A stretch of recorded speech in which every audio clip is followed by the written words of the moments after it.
What is up, my dudes? It is Alec Lindstrom, former Boston College offensive lineman. You're listening to Basketball Conference, the ACC football podcast. Go Eagles and go ACC.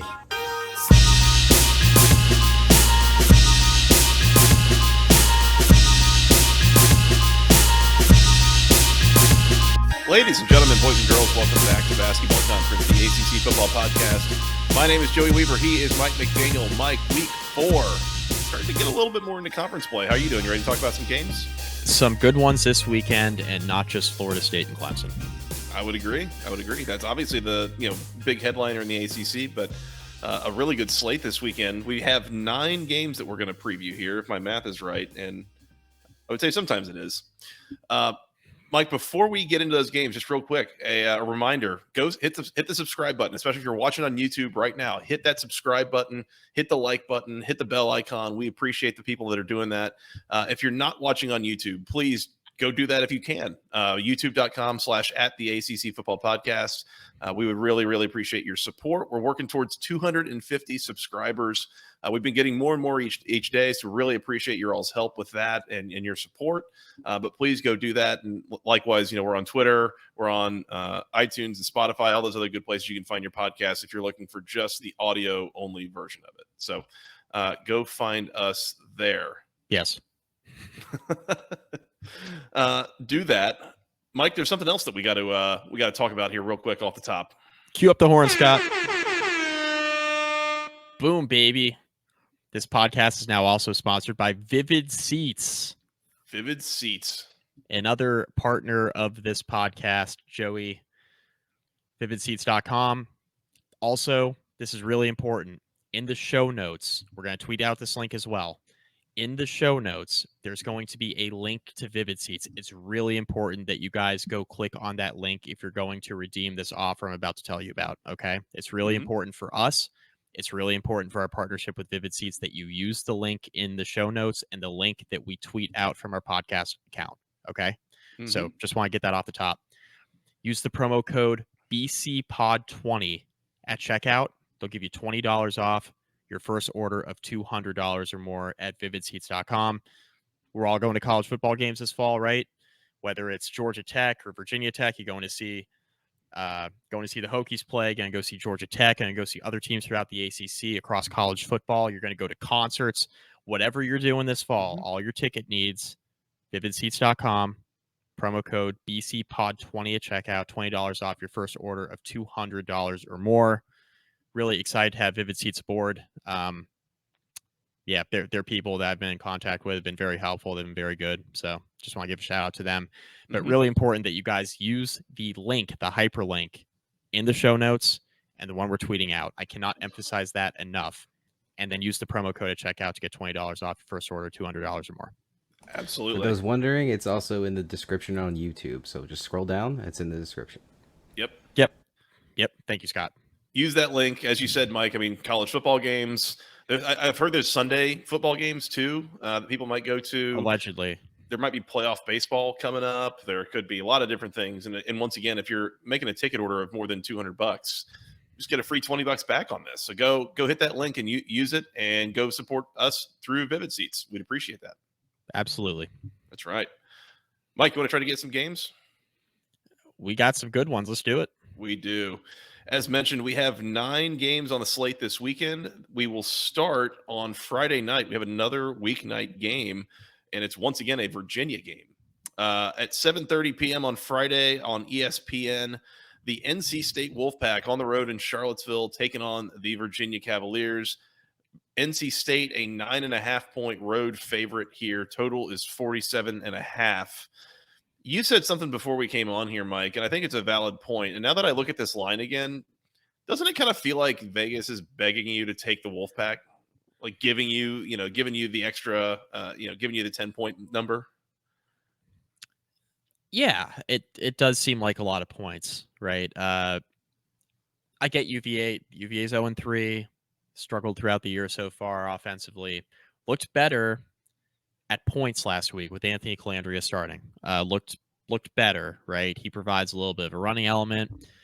He's been able to throw the football pretty well. He did have the 3 turnovers. I get it.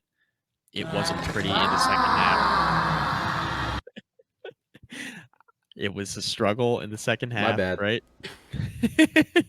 It was a Is it the struggle. Calandria or The claw fence. We'll get into that later. The second half was a struggle for Calandria, but NC State hasn't really been awe-inspiring necessarily either, right? I mean, NC State, the opener against UConn was a bit up and down. The Notre Dame game a couple weeks back, NC State really struggled in the second half of that game. Notre Dame certainly wore them down. NC State's offense didn't really look like it was clicking on all cylinders.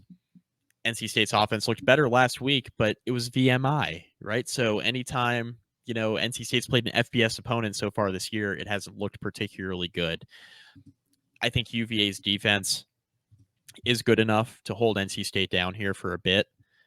I think if UVA is able to get as much out of the offense as they did a week ago, at least in the first half, and Calandria is able to limit the turnovers, I think this is a game where UVA can absolutely cover. I'm not sure the Who's are in position to win this football game from a talent standpoint. I don't think they're there, but I think this has definite cover potential at home, getting 9.5 against a team in the Wolfpack that's been up and down offensively. And anytime they've run into a team so far like Notre Dame, like UConn, right? It was 24-14, like UConn, where they're going to try to play a little bit of smash mouth football. NC State hasn't been able to pull away or even win the game at all in the case of Notre Dame. UVA is certainly not as good as Notre Dame is, but I think UVA is going to be spicy enough, especially with Calandria starting, which we assume he will. There's been coach speak out there. We assume Calandria will be the guy this week. And I think UVA covers here. I like NC State to win, UVA to cover at home, getting 9.5. I think that's a good number for the Cavaliers. So give me NC State to win, UVA to cover, maybe an under game. I'm not sure. I'm not sure about the offenses here. Give me the under. I was going to say, I agree with you. Give me Virginia in the 9.5 and give me the under. And a lot of this, I think, is about the NC State offense this year, as you've mentioned, is not gelling yet. They are kind of fits and starts and just have not looked impressive against either UConn or Notre Dame. And obviously those are kind of two different ends of the competitiveness spectrum for NC State. But I don't love that offense. I don't trust it yet. I wonder, I do feel like part of the story of this game is we watch it, and then as we come back and talk about it on Saturday for Saturday Night Fever, little plug, come join us Saturday night, watch on YouTube as we recap the games. The story here, I think, is going to be Brennan Armstrong and his return to Charlottesville. And this is going to go like one of two ways, right? Like this is either going to be a pretty poor, nervous performance from him, like nothing, or he's going to go out there and look like he might win the Heisman. Like I feel like it's going to go one of two ways. And going poorly is more of like along the lines of what we've seen from him so far this year. Struggling really to throw the ball and connect with his receivers, like that kind of thing. I do think that NC State's defense makes the difference and that they're able to win this game. But especially if we would assume that Virginia is sticking with Anthony Calandria, I think that works to the benefit of Virginia being able to keep this close, maybe come up with a few explosive plays that they might not have if Tony Muskett were in there. So assuming it's Calandria, and I think unless something has really changed with NC State since we last saw them, I would like Virginia in the points here for sure. And I non-zero chance they could win this game. I think NC State has got. I'm just saying, like NC State has got to figure out that offense if I'm going to be feeling good about laying, more than a touchdown on the road here. Yeah, I'm with you. And you mentioned this off the top, but I think Vegas is definitely begging the public to bet NC State. Just look at the records, look at how NC State and UVA have played this year. Assume that NC State in the homecoming for Brennan Armstrong is, he's going to come out and play really well, and he might, but I think UVA is going to be kind of feisty here. Mm-hmm. Yep. All right, UVA plus the 9.5 and under for both of us. I think we kind of see this going the same way. and sprinkling a money line bet here on UVA. I don't really think UVA has better than like a 25% chance to win this game. But on the off chance that this thing is tight in the fourth quarter, if you're holding a UVA money line ticket, that might pay out. If this thing's tight in the fourth quarter, that might pay out, especially for Brennan Armstrong homecoming game. If it's tight, he's not going to want to make that like last mistake. I don't know. I just maybe throw a couple bucks on that and see where it takes it. I'm seeing UVA money line anywhere between plus 275 and plus 300. So yeah, that would be a nice start to the weekend. Yeah. Now, like you said, if it only got a 25% chance to win, then that's still a negative EV bet. But all of them are these days for me. So I lose a lot more than I win. Yeah. So. There you go. Well, on that note, all right, Virginia and the under for the both of us. Mike, let's keep moving here to Florida State and Clemson. And we got something special for this game this week. Time for the home field apparel read. It's late, Joey. I mean, Jesus. Home field apparel. Official partner of our podcast. Use the code GOACC at checkout, homefieldapparel.com for 15% off your first order.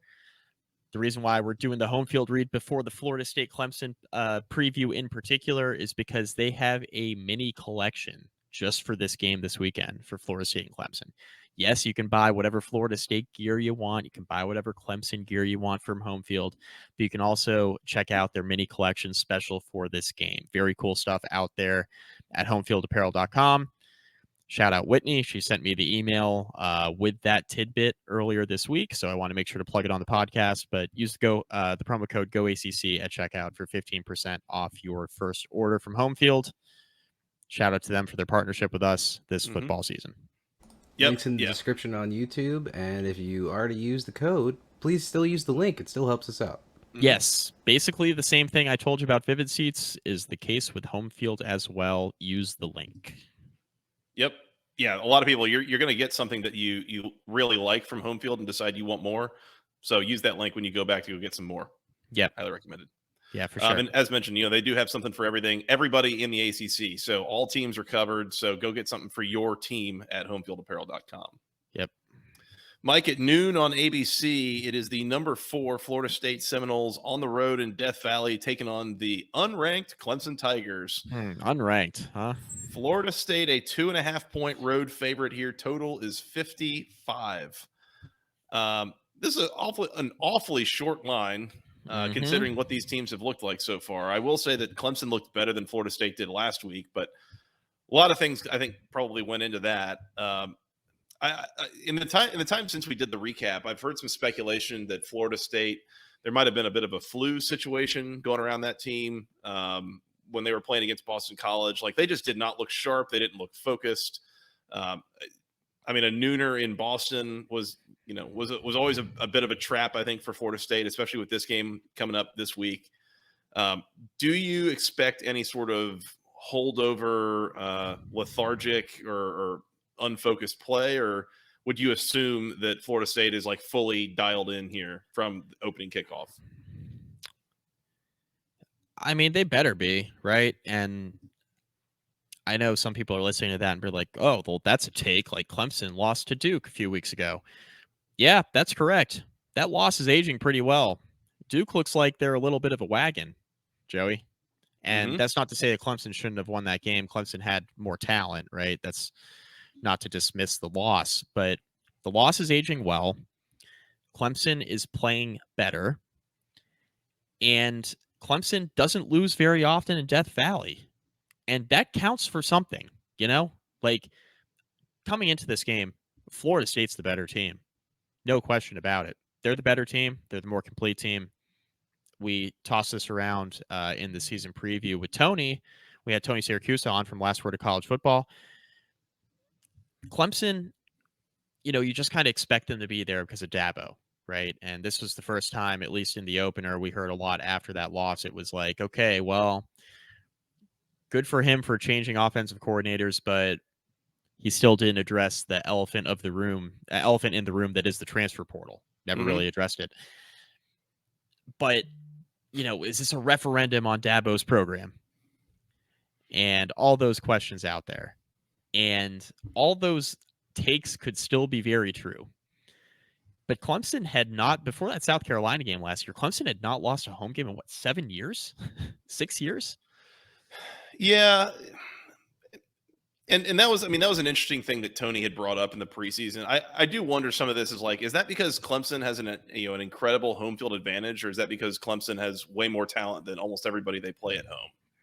Is that a correlation thing, or is there actual causation there? I mean, that's fair too, but you still got to win the games, You still got to go out and do it. Well, it's hard to do that without having a clunker at some point. So, Right. Not trying to take anything away from him. Right. Now, all that to say, what's really going to come down to on Saturday is which team is better on that particular day, not streaks and what happened last year or last week. The Florida State thing, so you mentioned the flu bug. They've also just been banged up in general on the offensive line. Mm-hmm. And they've had some guys that just flat out missed the game last week against Boston College on the interior of the offensive line just because they were hurt, not even having anything to do with the flu, which that was definitely out there. A couple different podcasts mentioned it that are very tied into Florida State. So I think that's a legit thing. I think this line at 2.5 for Florida State factors some of that in. I don't think it factors in, Florida State looked crummy against Boston College and Clemson looked really good against Florida Atlantic. I don't think that's why the line is what it is. I think it's because Florida State's a little banged up front. If there's one thing we can say about Clemson, it's that their front seven is absurd. They have a really ridiculous front seven. And if Florida State is rolling out an offensive line that's less than, I don't want to say less than stellar, but this is a very good offensive line. That's where I think Clemson, okay, all of a sudden you get some hits on Jordan Travis. He's not as comfortable in the pocket. You flush him outside the pocket. You force some of Florida State's receivers to go out and make some plays.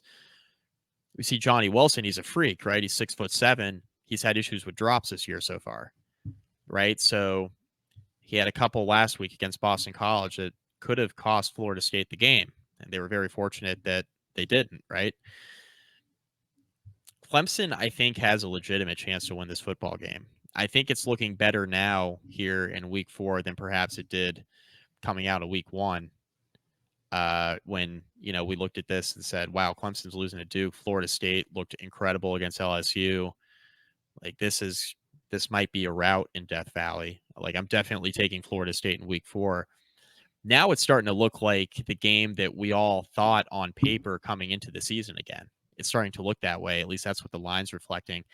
I think Florida State's the better team, but I'm actually going to take Clemson on the money line here just because of the line. The line is strange and it's not screaming. It's not, I'm just going to steer into it. It's not screaming Florida State like it should. And I fully acknowledge, I think Florida State's the better team. I think Florida State should go out and win this football game. But I don't think they're going to. I'm going to take Clemson on the money line just because of the spread. And I'm just going to go with it. And I think this is an under game as well. I think this is a game that goes under the 55. Both defenses have looked pretty feisty so far. We know what Clemson's offensive limitations have been. They haven't been extremely explosive offensively.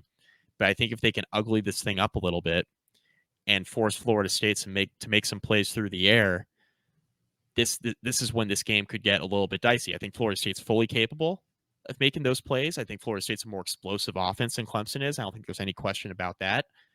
But if this front seven gets after Jordan Travis, he might not have time to make those long, deep throws down the field where I think Florida State will have a bit of an advantage over Clemson.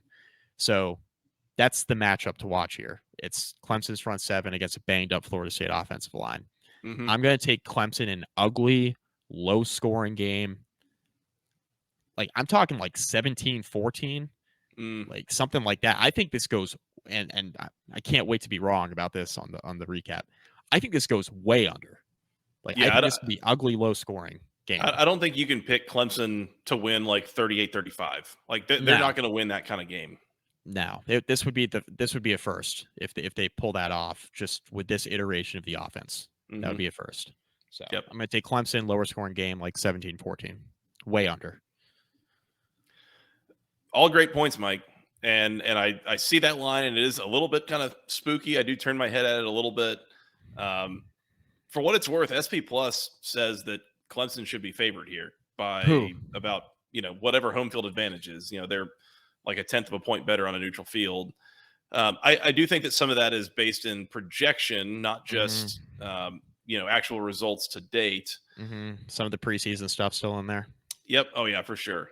But I said it in the preseason. I'm going to stick to it now. I do think Florida State wins this game. I very much would rather have Jordan Travis in this game than Cade Klubnik. I would very much rather have Keon Coleman and Johnny Wilson at receiver than whatever band of merry men Clemson's running out there on the outside. Bo Collins. I do wonder about the offensive line situation for Florida State, and realizing that is potentially very problematic going up against this Clemson defensive front. I'd like to think if that is going to be an issue health-wise, that Mike Norvell and that staff are able to kind of plan around it.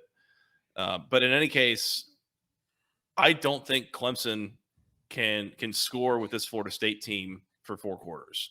And I do think Florida State is going to be able to score some points here. And that's kind of what we're saying here too, right? Is if Clemson's going to win, it's going to go under 55 by quite a bit. Yep.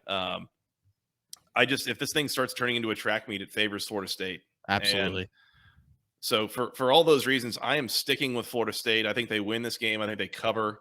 I think it gets up closer to the total to where I'm not, if we don't have to, I'm not going to pick one way or the other against the total. But give me Florida State minus a 2.5. Mike, lock it up. Lock up the Noles. You better lock it up. You better lock it up. No, better you than me. Lock it up. Lock it up. Lock it up. Please.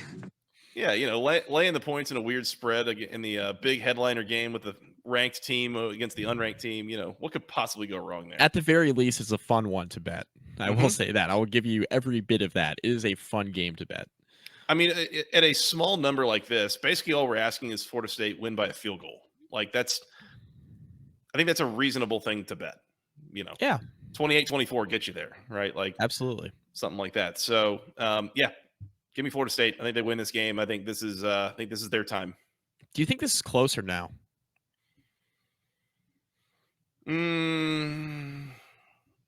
Do you think this is like Clemson keeps it close, Florida State pulls away late? Do you think it's like Florida State from the jump, they're just the better team and they're out in front and Clemson's kind of fighting back the whole game, kind of keep him at arm's length? I could see any number of game scripts here. Yeah. I could see this going a number of different directions. Yeah, me too.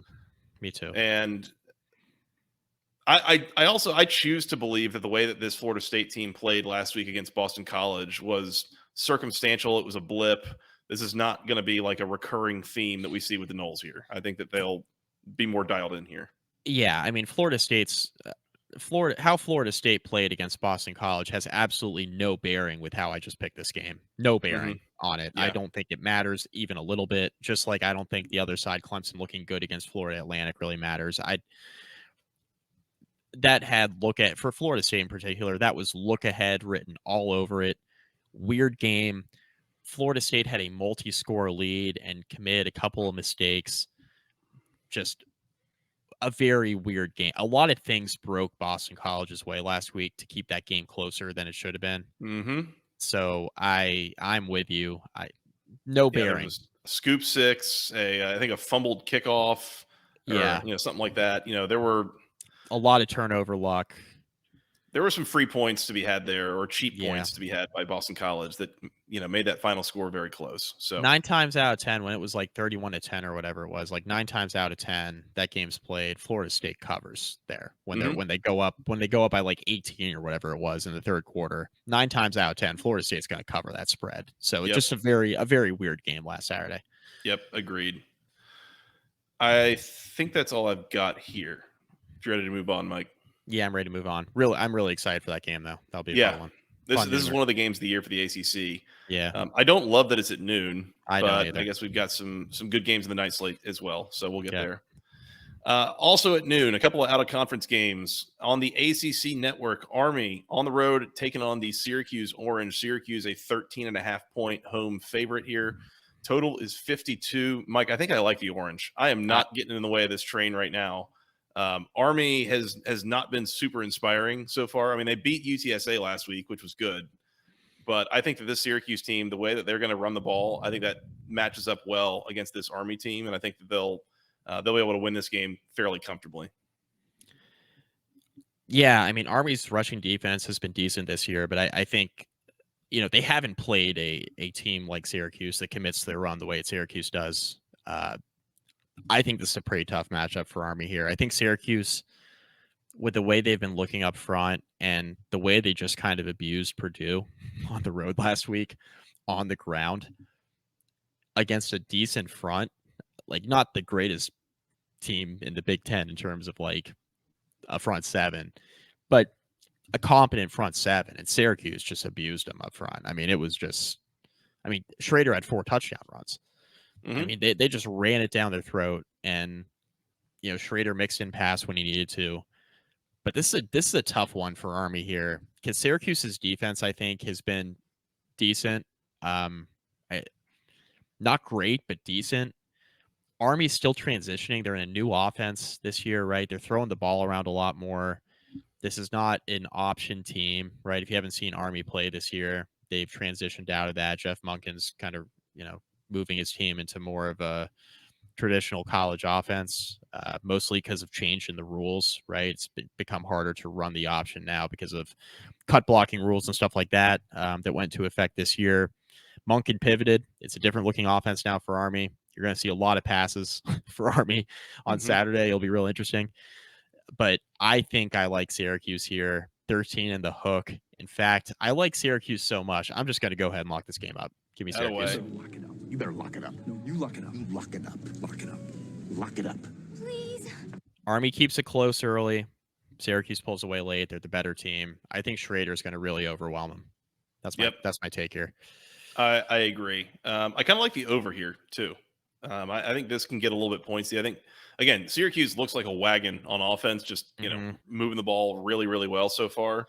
And watching Army score like they did last week against UTSA, I think that they'll get a few points on the board too. So I think this goes over the 52. Yeah, I agree. And I think Army's going to have their say, I think, offensively. I do think they'll score here.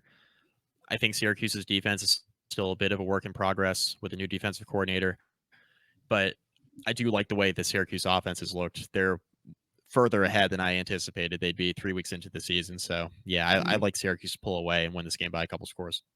Yep, agreed. All right. Also at noon on ESPN2, Mike, your Virginia Tech Hokies on the road in Huntington? I think it's Huntington. Taking on the Marshall Thundering Herd. Mike, Virginia Tech is a 5-point underdog to Marshall here. The total is 41. Feels good. Feels good, doesn't it? Points. It's like one Feels of those great. old sweaters that just fits just right. It's fully broken in. This is nice. Yeah. I don't think I can take Virginia Tech in this spot. I think I'm laying them with Marshall. This Virginia Tech team seems so untrustworthy at the moment for a multitude of reasons. Some of them under their control, some of them not. But this feels like it is not a good matchup. Virginia Tech has one of the worst rushing defenses in the country right now, and Marshall will run it down your throat if given the opportunity. So feels like it's a bad situation, a bad matchup for Virginia Tech. So give me the Thundering Herd here. I'll lay the 5.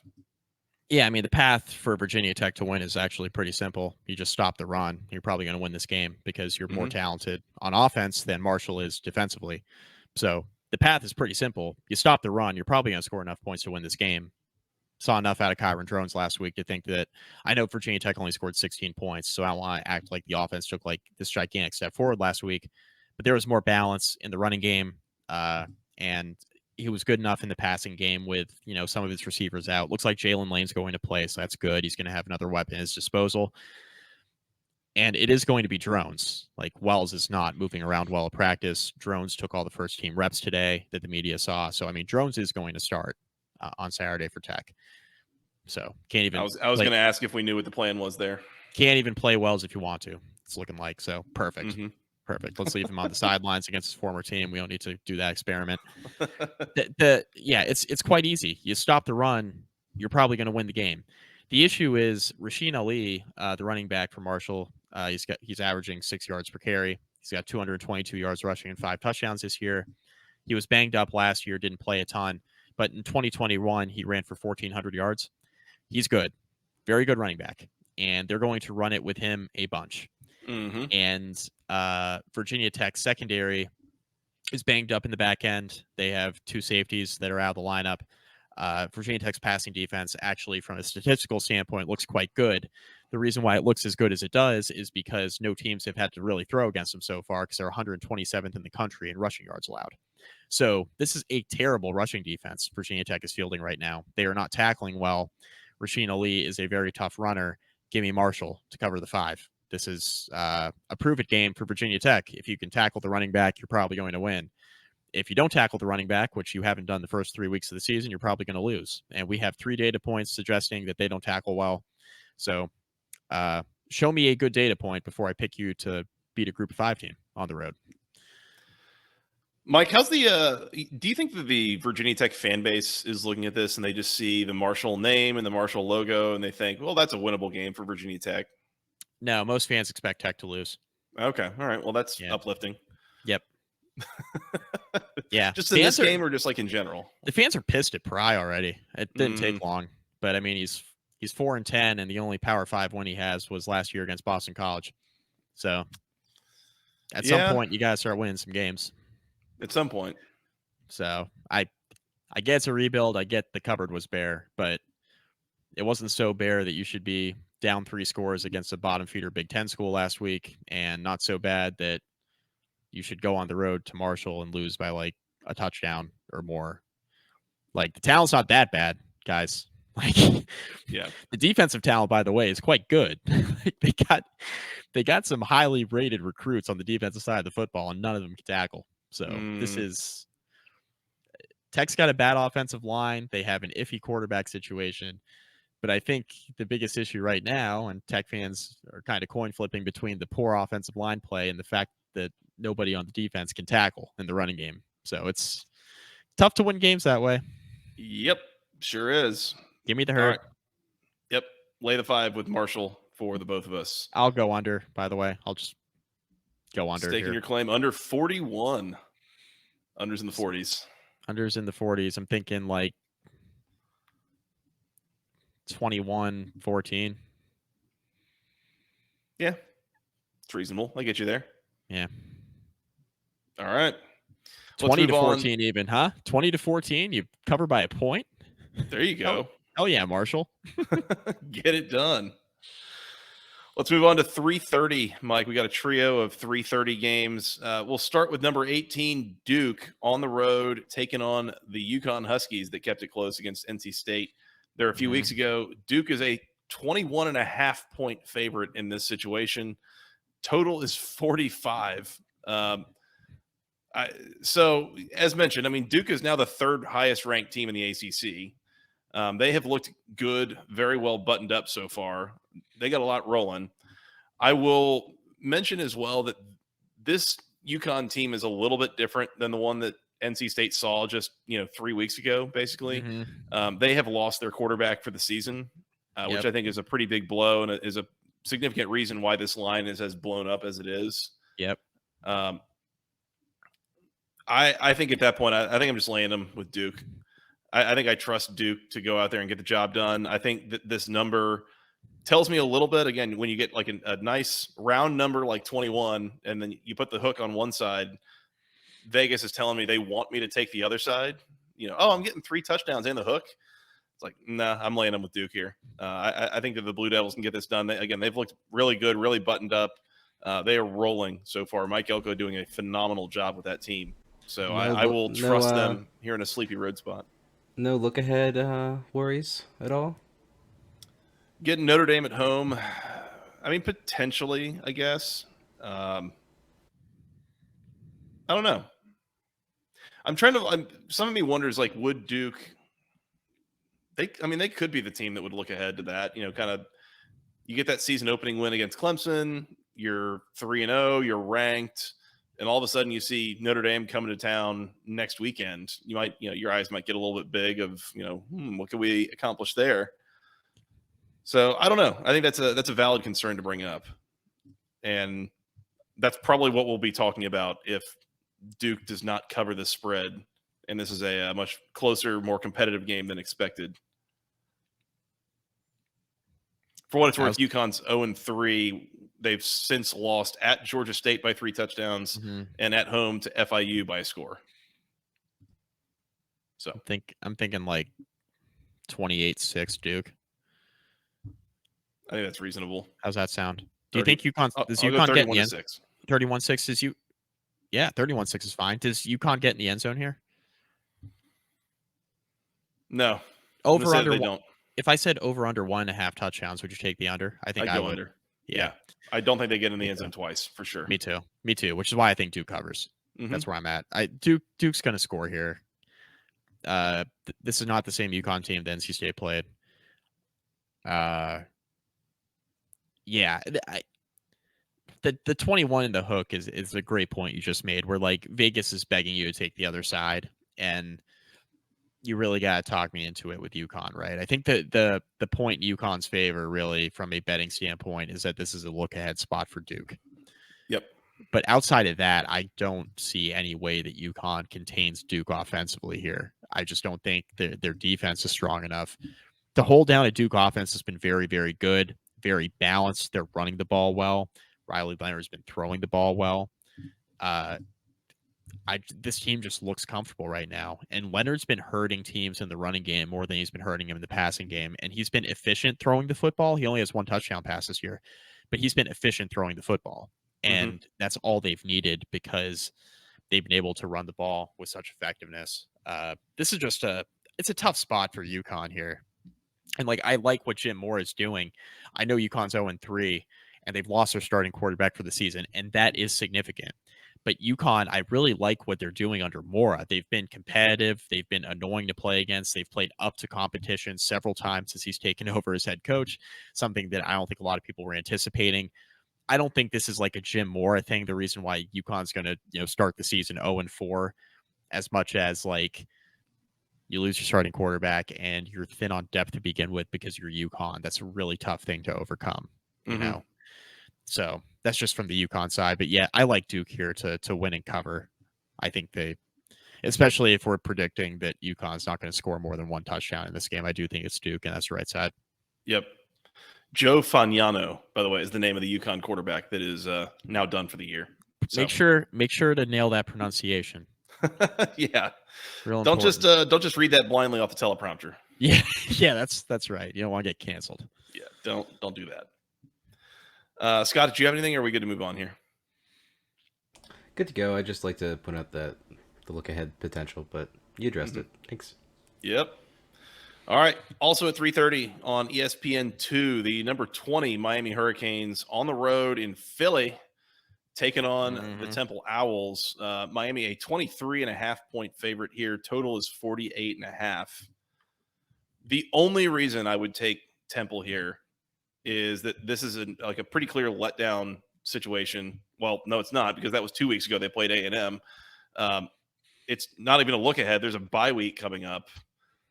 I don't know how I can possibly take Temple in this spot.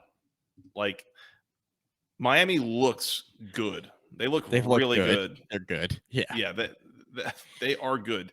Temple, I mean, they're 2-1, but that's a 3-point win over Akron, a 29-point loss to Rutgers, and a 32-point win over Norfolk State. That Rutgers team is not very good either. This is, woo, yeah. This is a weird game for Miami. Why are you playing in Philly? What's the goal here? Al Golden's not there anymore. Was it part of the Manny Diaz trade agreement? Oh gosh, I bet that was. Here, look. You guys send us Manny Diaz after you had him for 2 weeks, and we'll give you a roadie in a few years. A road game, a game, not anything else. I was going to say, what are we talking about again here? Yeah, Mike? sorry. Yeah, Yeah, I'm laying in with Miami. Big number, but like Miami should have Temple totally outclassed here. I don't think Temple's very good at all, and Miami looks quite good. So I'll lay in with the Canes. Yeah, somebody's going to hear that last line I just said about the locations, and they're cackling in their car. Anyway, yeah, give me the Hurricanes here with some confidence. I'm not going to lock it up just because I think it's a weird spot to have to go play Temple in Philly. It's a weird game, but Miami looks pretty buttoned up, which is why this is the spot where they always let us down. Though this is the type of game where they go and they lose, or they dick around. It's a close game. But this is a good Miami team this year. It appears that way through a few weeks. Mm-hmm. Is it a letdown spot after that gigantic Bethune-Cookman win, Joey, is the question, Yeah, I mean, people are asking. People are asking. You have to ask the question. Right. Big game next week against the Bye. So, yeah, I think this is, based on what I've seen so far, there's no way you can beat Temple. Or, I'm sorry, no way you can bet Temple. No way you could bet Temple unless you're just thinking that Miami is going to just kind of be asleep at the switch, roll the helmets out, which I think they will roll the helmets out, but I just think they're far more talented. So give me the Hurricanes here.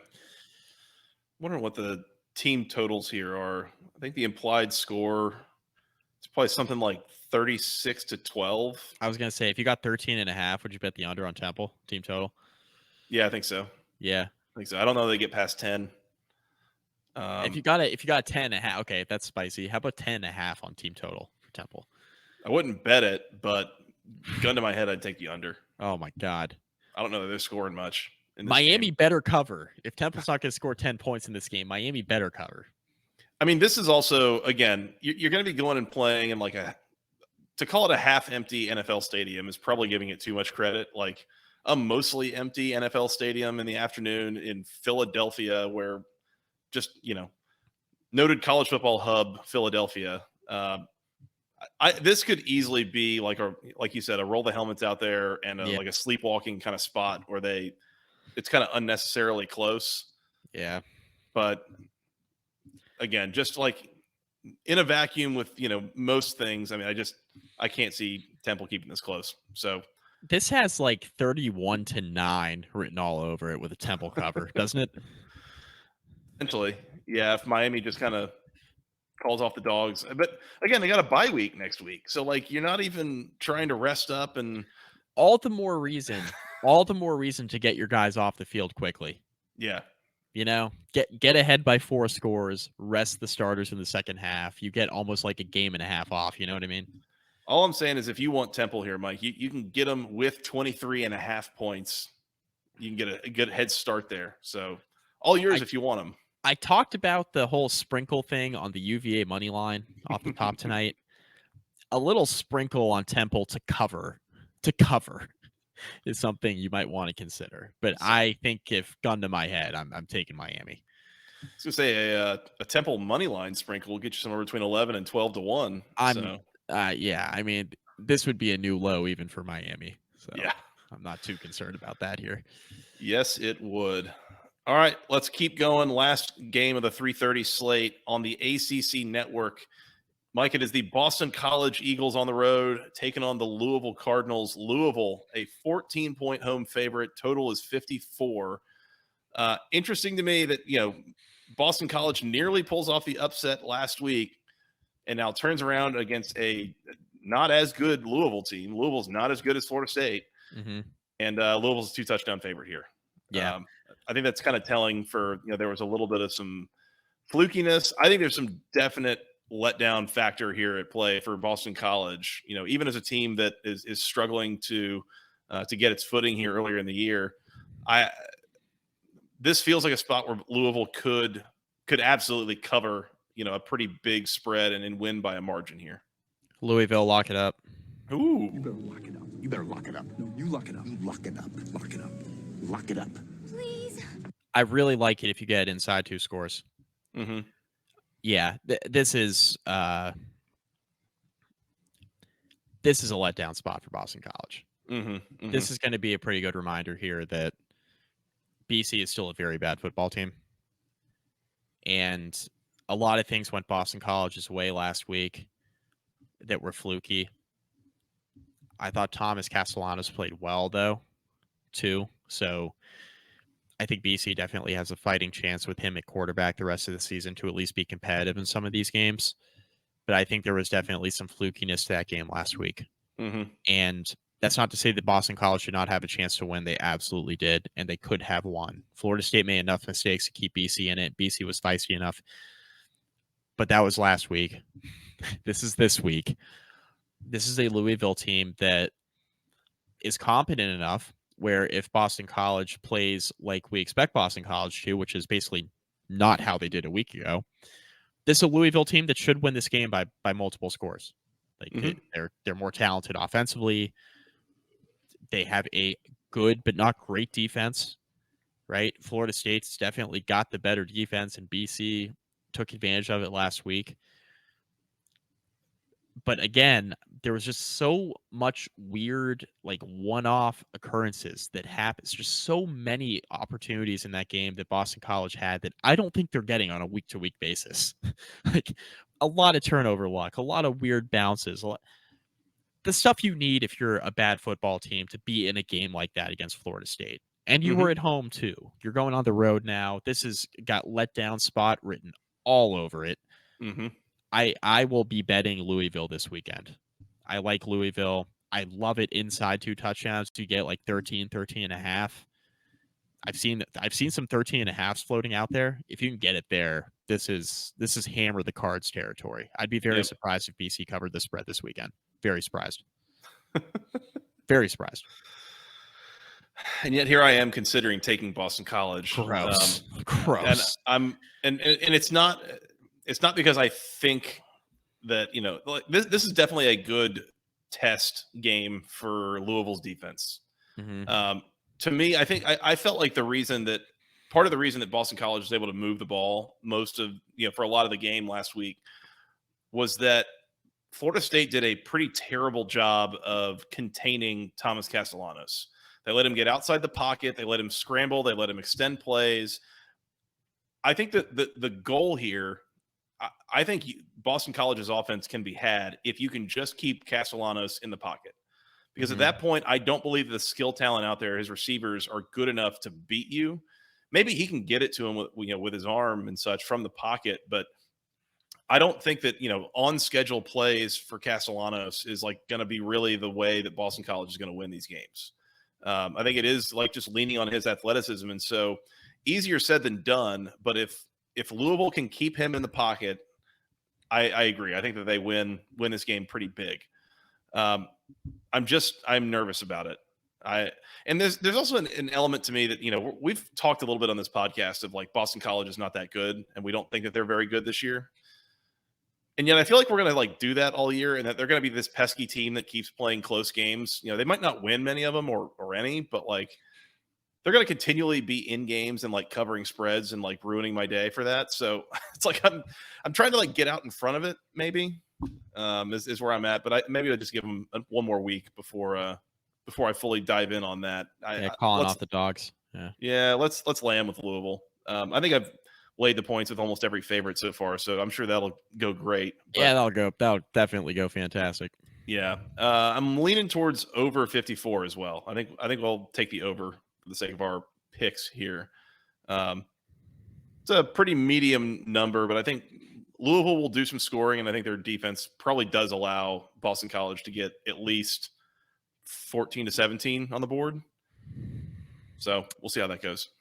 I think I'm going to just take the under, and I don't know how much Boston College scores here.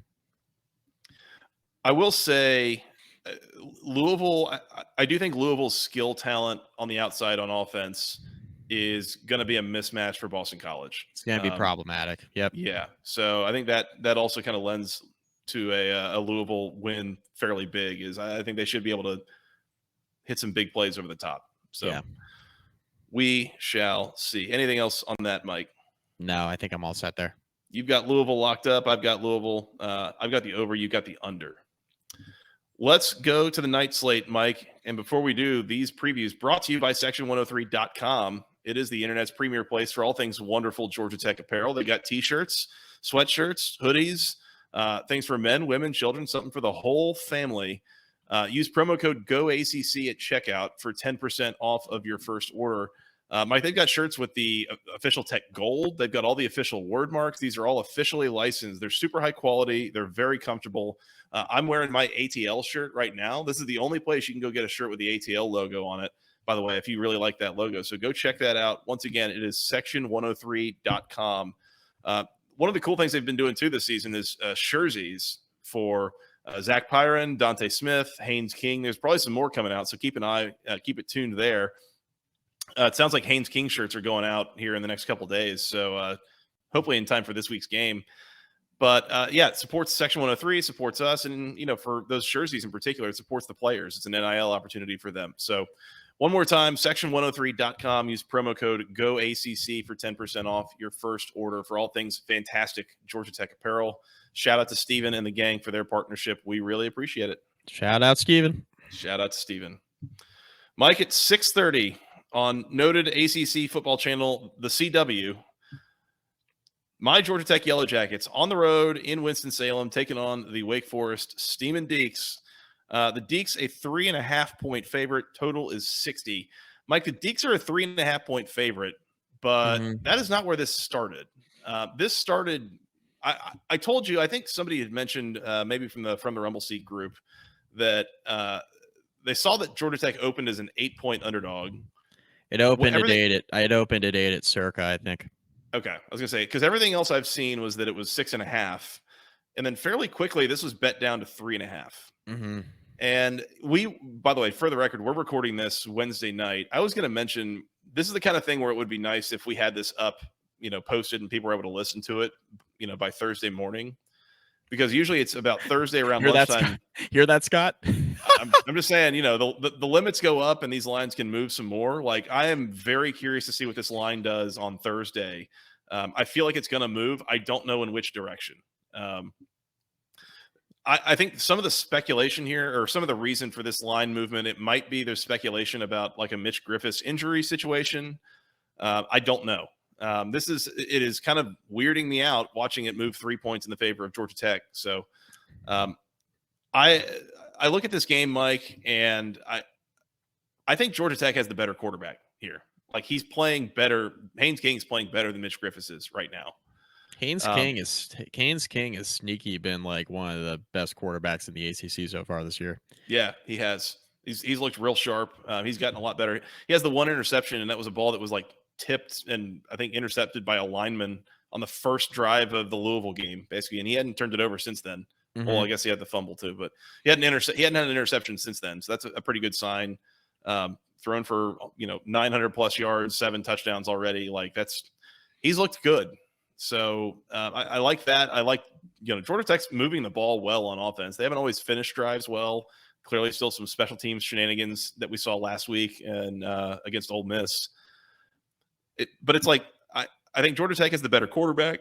I think Georgia Tech has the better roster from just a raw talent standpoint. But it is hard to bet against Wake Forest in year 11 or whatever it is for Dave Clawson there, late stage Clawfence, the whole thing. Like, these guys are so well coached.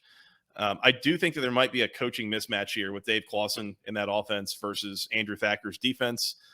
Tech's defense, of course, still having huge issues tackling. Yeah. So I don't know what to do here. What are you thinking? Let me hear your thoughts. I'm thinking you sprinkle Georgia Tech money line for sure. I think that's a sprinkle, right? I think you put a little bit there on Georgia Tech money line. Roughly, 3-2, something in that range. Plus 150, plus 160 is what I'm seeing. Yeah. So I think you definitely put a little bit on Georgia Tech money line just so that you have a piece of the action in the off chance Georgia Tech wins this football game. I think for podcast purposes, for our picks, I'm going to pick Wake Forest to win and cover. My issue here with Georgia Tech is that they do not tackle well. The defense has looked terrible. And this was supposed to be a pretty good unit this year. We're having a similar conversation with my Hokies, Joey. Like, the defense is having some issues for Georgia Tech too. And the difference between Georgia Tech and Virginia Tech is Georgia Tech's got a quarterback and a good offense. Or at least a passable offense, right? You mentioned the finishing drives thing, which I think is an issue, but Haynes King has looked much better than I thought. It looks like Brent Key made the right decision at quarterback. For as good as Zach Pyron looked at the end of last year, and when he announced Haynes King as the starter, I wasn't feeling particularly good about it. He's been very good. I was wrong about that. He's been good. Wake Forest offensively, I always talk about how they're talent agnostic. They're a bit quarterback agnostic. Yes. Is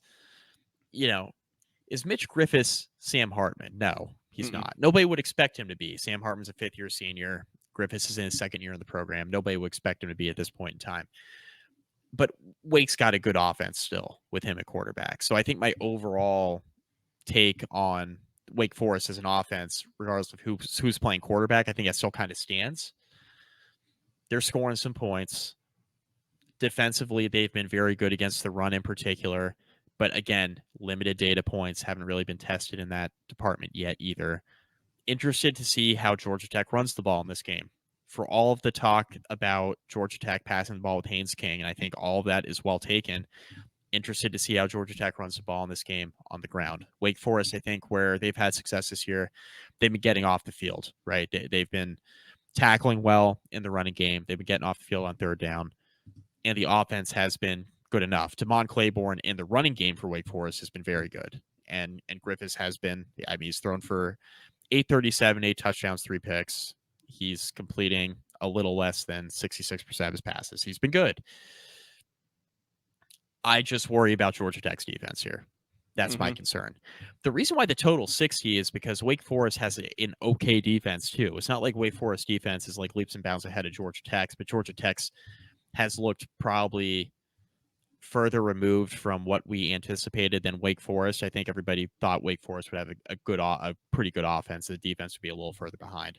Yeah. With Georgia Tech, I think the offense is actually a little bit ahead of where people thought. The defense is pretty far behind to where a lot of people expected. So things kind of flipped there. I just worry about Georgia Tech's defense here. I think Georgia Tech's defense has a chance to be the worst unit in this game. And I think that's why I'm taking Wake Forest to cover the 3.5 for purposes of this podcast.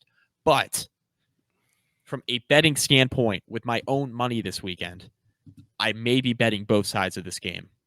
I may be betting Wake to cover whatever the final line is, especially if it's inside 4.5. I think I'm taking Wake Forest. I think it's also worth a bet on Georgia Tech money line to get the other side of that too. It would be a bummer. Would be a bummer to get somewhere in the middle. Wake wins by a field goal, and I'm out of money on both sides. That would be a bummer. But I think it's either Wake wins by a touchdown or Georgia Tech wins outright. That's my feel going into it. Let me ask you this, Mike. Wake Forest has played Elon, Vanderbilt, and at Old Dominion. How does Georgia Tech stack up against those 3 opponents so far?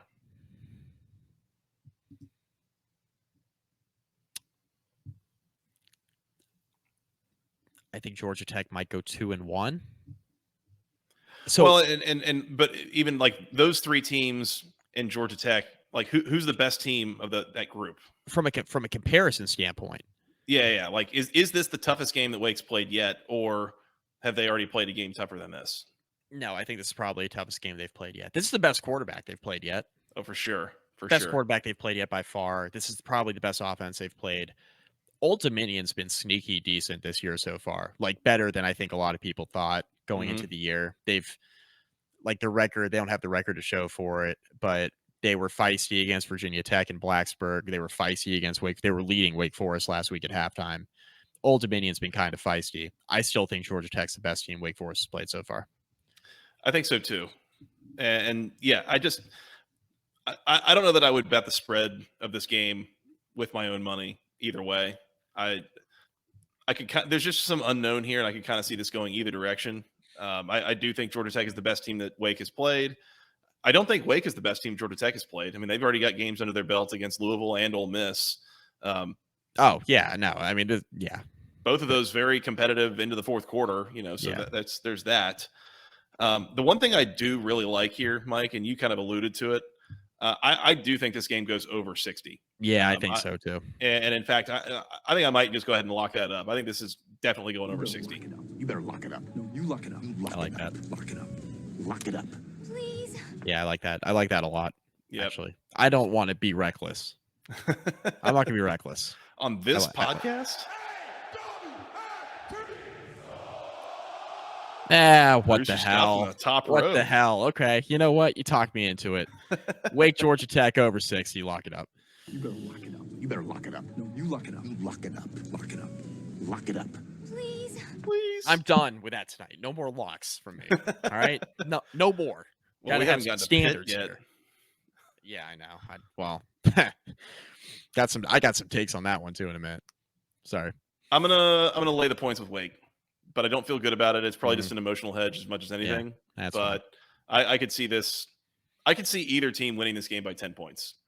Like I think that's that totally would be possible. something. That would be something. I mean, I could see it on the Wake side. Georgia Tech winning by 10. That would be pretty damn impressive. Not Yeah. to say they can't do it. I mean, the line's 3.5. They can absolutely do it. It would just be. I would be more impressed by Georgia Tech doing that than Wake Forest doing that. I guess is what I'm saying.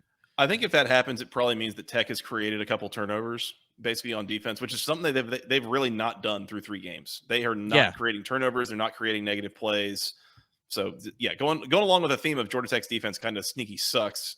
I don't even know how sneaky it is. Like Outright at this point. But I mean, if Georgia Tech's defense plays its best game of the year so far, which given the performances so far, low bar to clear, right? Mhm.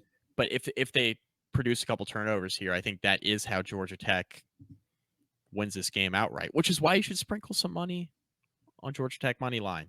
might be worth it. Might be worth it.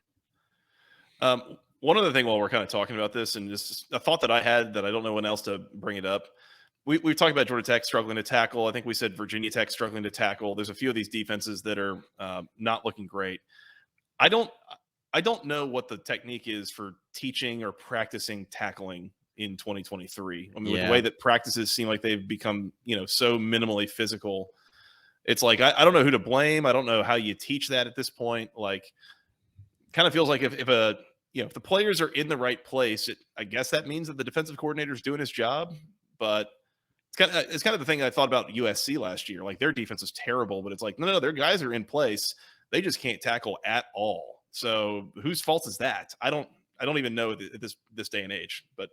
And I think, with Virginia Tech and Georgia Tech in particular, it's not a talent thing on defense. Like, there's talent on these defenses. Mm-hmm.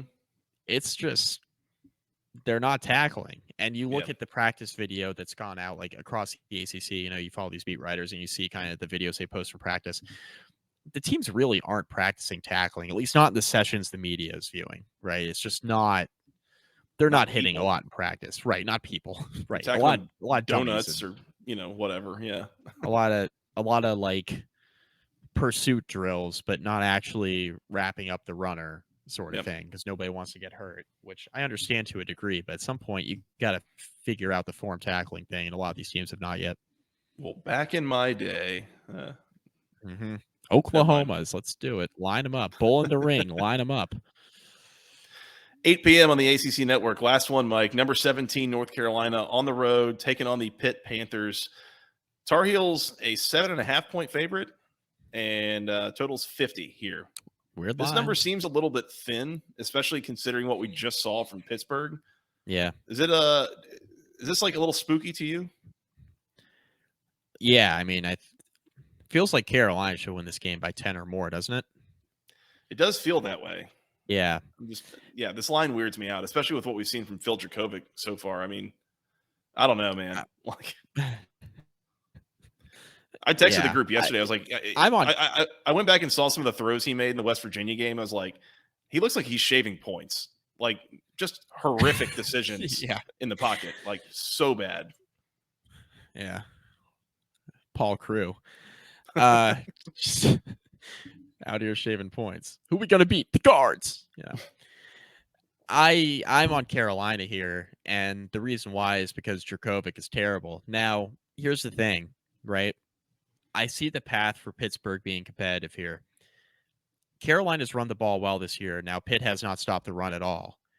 But I think if Pitt can get a little feisty in the run game here against Carolina's front, they're able to stop the run a little bit better than we anticipate.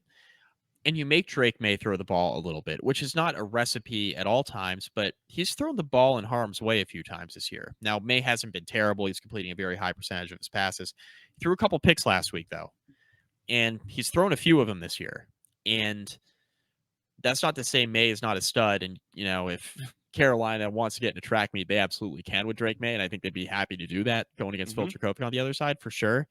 But I think the path for Pittsburgh covering here is to force a couple Drake May turnovers because he hasn't taken care of the ball this year quite as well as he did last year, at least from a trend standpoint. I'm sure it'll level off and he'll end up having a ridiculous stat line again. But through a few games, it's been a little up and down in the turnover category for Drake May. My issue here, though, and the reason why I'm on Carolina is because I don't think Pittsburgh's going to stop the run. I think Carolina is committing to the run a little bit more now with Chip Lindsey's offense than they did under Phil Longo. And I think it's going to benefit Carolina in the long run to continue running their offense this way because they've had some really talented running backs over the last few years, and they've just been really heavily reliant upon their quarterback. Drake May last year in particular, there was no other team in the ACC I can really think of that was as reliant on one player as Carolina was with Drake May. It was boom or bust with Drake May. They were going down with the ship. He was going to throw for 500 yards and 3 or 4 touchdowns, and I'll be damned if you go down and he's throwing that way and he's throwing well. He's completing a high percentage of his passes, throwing a lot of touchdown passes, and you lose anyway. Tough, Well, we tried. We threw everything the kitchen sink at him, right? This year, UNC's defense is looking better. They're running the ball better. They have more balance on offense. I think the overall team composition and the complementary football standpoint is probably the best it's been under Mac Brown since his return to Carolina. I think there's an argument to be made there. So I really like the way this Carolina team's trending. I don't like the way this Pitt team is trending at all. Pitt looked awful in the backyard brawl. They looked awful against Cincinnati 2 weeks ago. When asked about Jurkovic's status as a starting quarterback, Pat Narduzzi said he was a good leader. Well, goddamn, I hope so. He's a fifth-year quarterback in the ACC. I hope he's a good leader. That's not a great answer. Is he a good producer? You know who is a good producer? Producer Scott. That's right. That's right. He's producing more than Phil Dracovic is. I will say that. Great drop, Scott. Scott's in his bag tonight. He's in his bag. He is in his bag. Yeah. He's in his Louis, as Dion would say. His Louis. Yeah. Give me Carolina here. 7.5. I don't see how Pitt keeps this competitive outside of doing some things they haven't done this year, which I mentioned off the top here.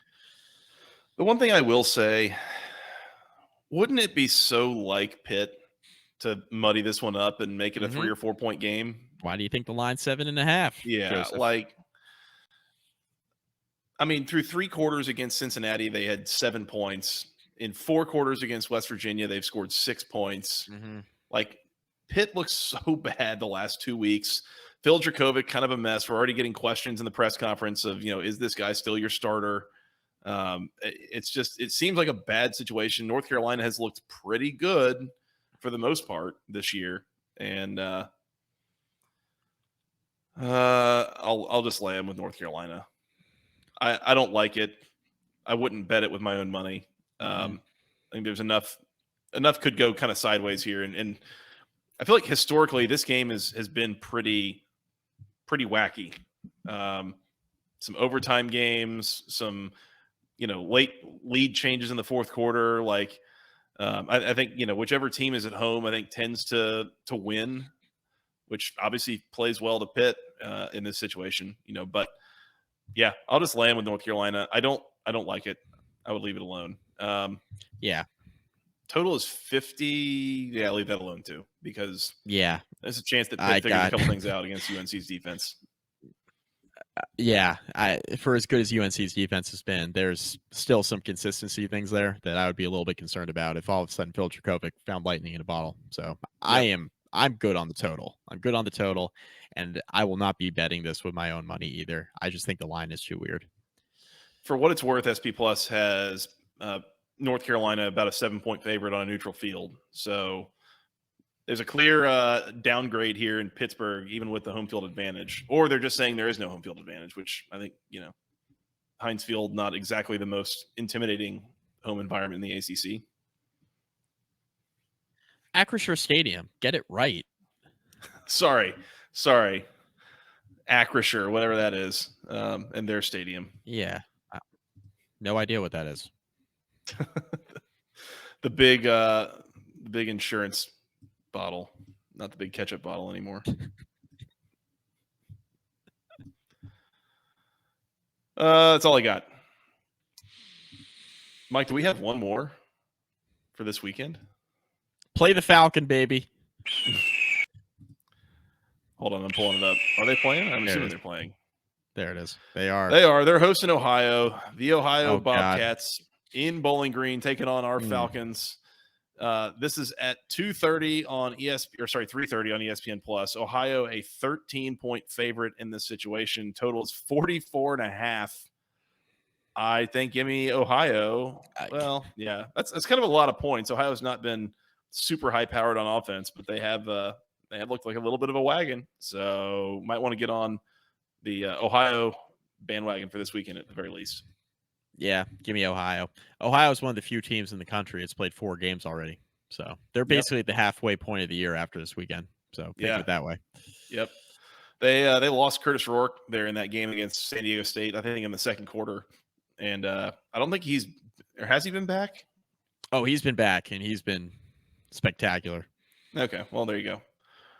So, excellent. Good on the Falcons for covering 40.5 last week against Michigan. Love that. I told you it could get interesting. Sure enough. Sure could. All right, Mike, that's all I got on week 4. Week 4. Yeah, it's late. I don't know what week it is anymore. Should we recap our locks here real quick? Recap them. Let's do it. I've got Florida State minus the 2.5 against Clemson. I have over 60 in the Georgia Tech Wake Forest game. You also have over 60 in that game. You have Syracuse minus the 13.5 against Army. I considered that one, but I did not go with it. And you also have Louisville minus the 14 against Boston College. So 3 locks for you, 2 for me. I've been kind of playing it just right down the middle. 2 locks a week, going 1-1. We are, we're hot to start the year, but we will see if those can get home for us this week. Yep. You feeling good? Feeling confident? 3-0? It would be nice, wouldn't it? I mean, that's how locks are supposed to work, right? That's why they're called locks. That's why I end up below 500 on them every year. Why not? That's why we always leave them unlocked, right? This is not gambling advice. That's correct. Definitely. We're just making our own picks. All right, Mike, you want to get out here and go watch some games? I do. Real quick, how do you feel about this Notre Dame Ohio State game this weekend? Ooh, good call. I don't know. This should be, this looks like a matchup of Titans. Notre Dame, I don't know that either of these teams has really played like legit competition yet. I mean, who's the toughest team? Is NC State against Notre Dame? Is that the toughest opponent that either of these teams has seen so far this year? Either of the teams have seen. Yeah, I mean, depends on what you think of Western Kentucky, but I would not put them ahead of NC State. I don't think. I don't think so. I would like to see the total in that matchup, by the way. Yeah. That would be interesting to see what Vegas would value that at. Anyway. Notre Dame, a 3-point home dog. I would not bet this. I would just watch it and enjoy it, I think. Yeah. I think Notre Dame's got the best quarterback in this game, unless Kyle McCord just goes nuclear and arrives in South Bend. I think that would be a boon to Ohio State. Which is possible. It's possible. You brought up a good point, I think, earlier when we were talking about recording this. Is Ohio State, have they been sandbagging a little bit? Maybe. They put it on Western Kentucky last week. I think Ohio State's got a very good defense, like an elite defense, one of the best in the country. They've given up 20 points through 3 games. If Notre Dame can run the ball here and open up the passing game for Sam Hartman, I think Notre Dame's got an excellent chance to win this game. If Ohio State slows down Audric Estime, this could be tough for Notre Dame. And not to say that Ohio State's going to score a ton of points here. I think this game could go under. I think the total's in the 50s, if I'm not mistaken. I think this game could 55 and a absolutely half. 55.5. That's a little too much for me. I could see it getting pointsy, right? If both teams have a ton of offensive success, but the way Notre Dame's defense has looked this year, the way Ohio State's defense certainly has looked this year, I think this could be an under game. I think if it gets pointsy, I think this favors Notre Dame, though. I do. Over 4 quarters. Hartman's a better quarterback. McCord's young. This is his first big time road environment. I like the way this sets up for Notre Dame if it does get pointsy. If it does not, I think it certainly favors Ohio State in a defensive struggle. But again, if it's tight in the fourth quarter and Notre Dame's at home and they got Sam Hartman on their sideline, I think I'm feeling a bit better about that. So this is going to be a really interesting game. Really interesting game because I don't think Ohio State's played their best football yet either. I don't think so. I will say I would give Ohio State the coaching advantage. I like Ryan Day and what he does with that offense. Mm-hmm. I think more than anything I've seen coaching-wise from Notre Dame's staff. Mm-hmm. I also would point out this feels like the kind of game in recent years that Notre Dame does not win. Mm-hmm. Other than maybe the COVID year, which there was all sorts of weirdness and no crowds and all and on and on and on. But these two teams played last year. Notre Dame played a slow game, tried to kind of just keep it close, and lost 21-10. They played with Alabama's third string quarterback, by the way, because now Ty Buckner is the third stringer at Bama behind Simpson, I think, and Milroe is now the starter again. Yep. Yeah, they lost at USC last year. I don't know that Notre Dame shows up to these games against ultra high level competition and usually wins. So I would point that out as well, that kind of works in Ohio State's favor. Yeah. This is the first time Notre Dame's had a quarterback in one of these big time games. I was thinking about this. Sam Hartman's the best quarterback Notre Dame's had since Clausen? Brady Quinn. When was that? 2005? 2005? Something like that. Or Clausen a couple of years later. It's been a while since they've had a quarterback like this. Was Dave's son Jimmy Clausen any good? Snuck the Dave's son in there. Seeing if anybody was going to pick up on that. Different spelling. Clawfence, baby. You're right. Yeah. Anyways, should be a fun watch. I don't know that I have a pick, either way on that. I think we're going to learn a lot about both these teams on Saturday night. Maybe under. Yeah. If I was betting it, maybe under. But I'm probably not betting this either way. I will be curious. You mentioned, there's a quarterback upgrade, but just in general, big game atmosphere kind of thing. Does Notre Dame run a similar game plan to last year in terms of trying to, slow or shorten the game, try to just keep it close, hope something happens? Do they play it like an underdog trying to cover, or do they play it a little bit differently and think that they can go out there and win the game? I'd play it like you go out there and try to win the game, just because it goes back to the quarterback thing. They haven't been they've kind of been playing with, and I don't want to totally disrespect Ian Book, because Ian Book had a nice career at Notre Dame and he was a good college quarterback, but they were playing in these types of games, these games against elite competition, they were playing kind of with one hand tied behind their back a bit, just because the quarterback they played on the other side was outstanding, right? It's like they ran to Trevor Lawrence a couple times. That's tough. That's pretty tough. Ran to Caleb Williams last year and they were playing with Drew Pine. That's a little tough. So I think this is kind of when you go for it. And this is the first time I think Notre Dame's been in a big game like this against elite competition where they've actually had the quarterback advantage. It's been years. It's a valid point. Notre Dame right now has a better quarterback situation than Ohio State. You could make some arguments about Georgia. Oh, I would absolutely make that argument about Georgia. Alabama, they have a better quarterback than Alabama. Put Sam Hartman in the Alabama offense right now and tell me what that looks like. How many of those teams does Sam Hartman start for if he's on the roster? All of them we just mentioned. All of them, yeah. All of them.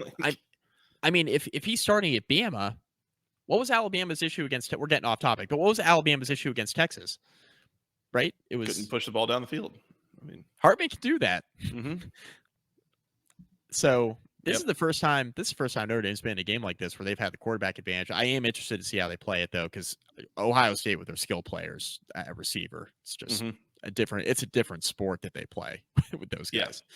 Yep. So I am definitely interested to see the game script. Very true. So that's all I got, Mike.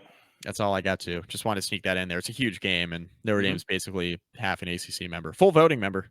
Yeah, yeah. When it comes to voting time, don't tell them that they're a half member. They don't want to hear that part. And you all know I'm a Notre Dame fan, so we'll see how it goes. I don't know. Good luck to your Irish. Coin flip game. I think so. Fun to watch. Yeah. Let's get out of here. We are on Twitter at FTRS Joey, at Mike McDaniel SI, together at BC Podcast ACC.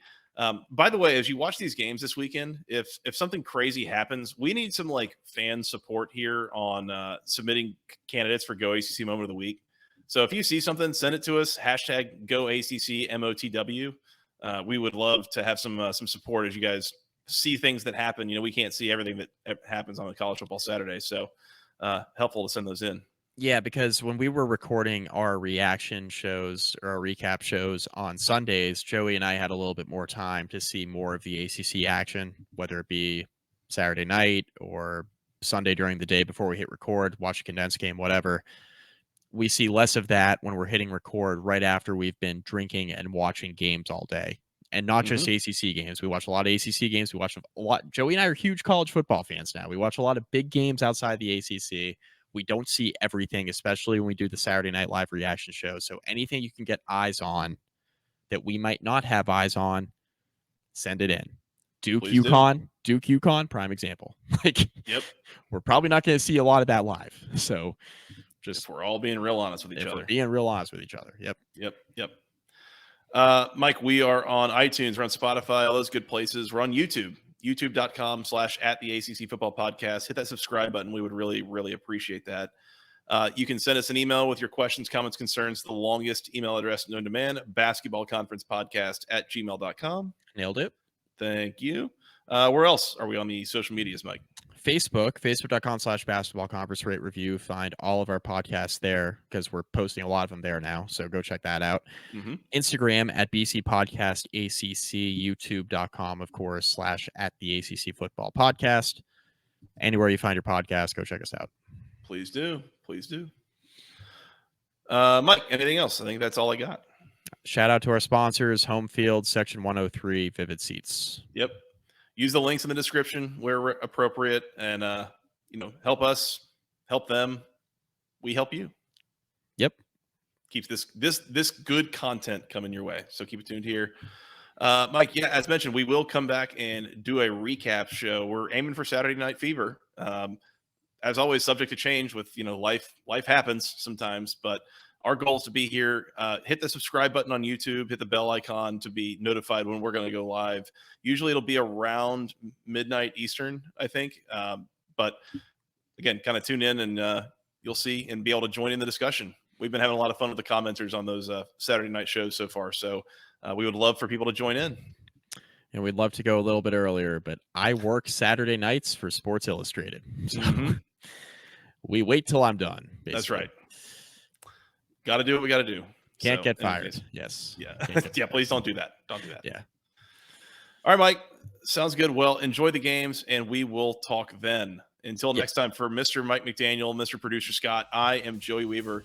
Thank you guys so much for listening. We will talk to you again very, very soon. Enjoy week 4. And until next time, go ACC.